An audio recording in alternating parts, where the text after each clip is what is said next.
Hello everyone. Today we will learn about color temperature and why is it very important when we are doing our paintings. Color wheel. As I had previously said that there are warm colors and there are cool colors.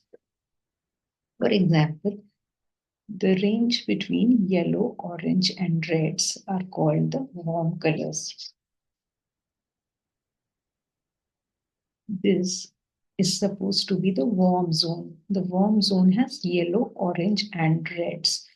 The opposite zone to this is the cool zone. The cool zone has green, blue, and violets. So this gives us the impact of coolness, and that's why it is categorized as the cool zone. Whereas yellow, orange, and red gives us the impact of warmth. That's why it is called as the warm zone. So when we are doing any painting, for example, we recently completed doing our landscape painting for the first time.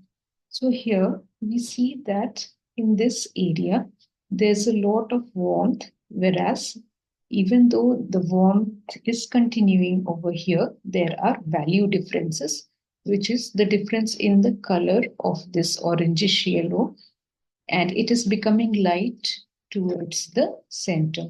That here there's a lot of warmth present on the corners, whereas in the central areas it is relatively cooler. So one of the questions was, how do we understand what colors to use when we are doing our dome? So whenever we are doing any part of our painting, I have told you that we need to open it in another gadget, on another reviews. Over here, you can see relatively lighter value. Here also, relatively lighter. Here and even in the center, it is a bit light.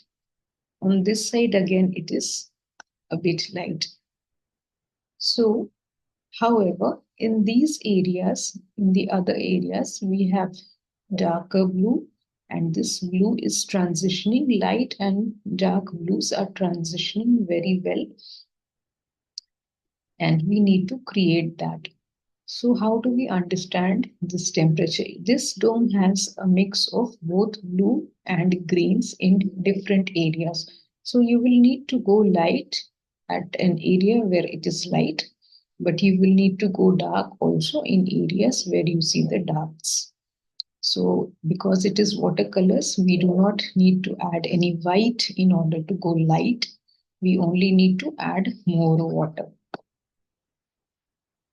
So having studied our reference image like that, we will first understand what is value. Say this is the darkest value of a color which I have on my brush. Now, how do I know that what could be or is its lightest value? You just add some more water to it.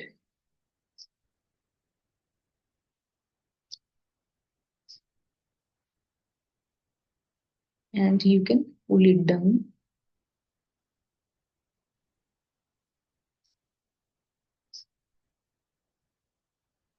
So gradually I will reach the lightest value of this color. Okay. So this over here where I started could be the darkest, whereas when I'm moving from this darker zone towards into a very, very light and pale zone, then I'm creating a value shift. Okay, this was the darkness level, and I have created this shift in value by adding water, and I have gone on to making it so very light. Okay. So that is how you will bring a transition in the color, by adding more pigment or by adding more water.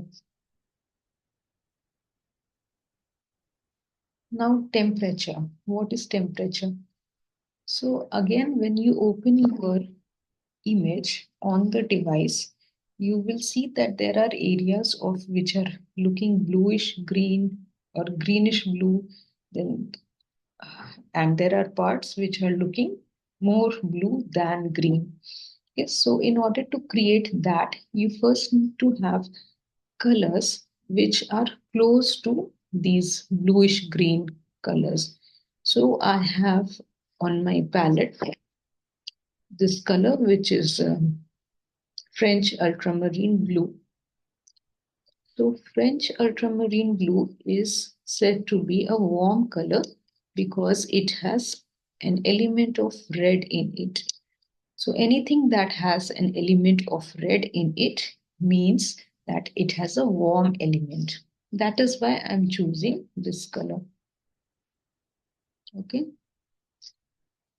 So this is the French ultramarine which I have.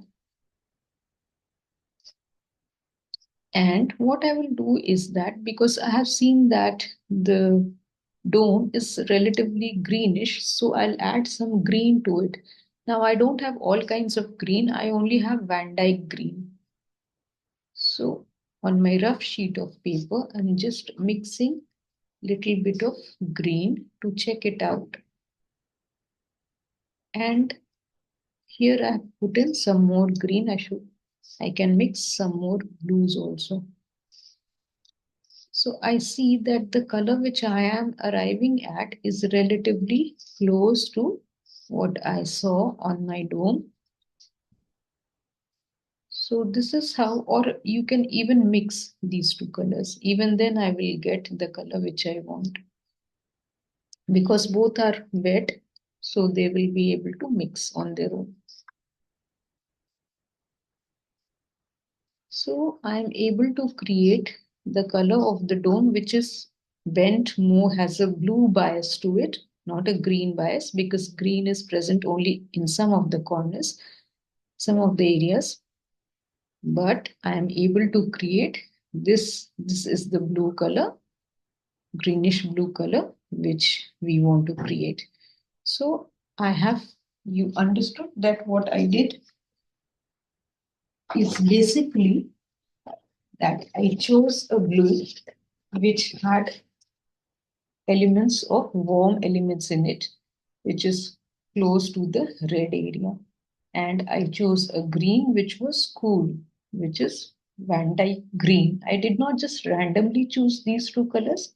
I saw that where would they fit on the on the color wheel, and then I chose these two colors according to the reference image I had. I thought that okay, a blue which is somewhat close to this red zone will help me, and a green which is slightly cooler can help me as well.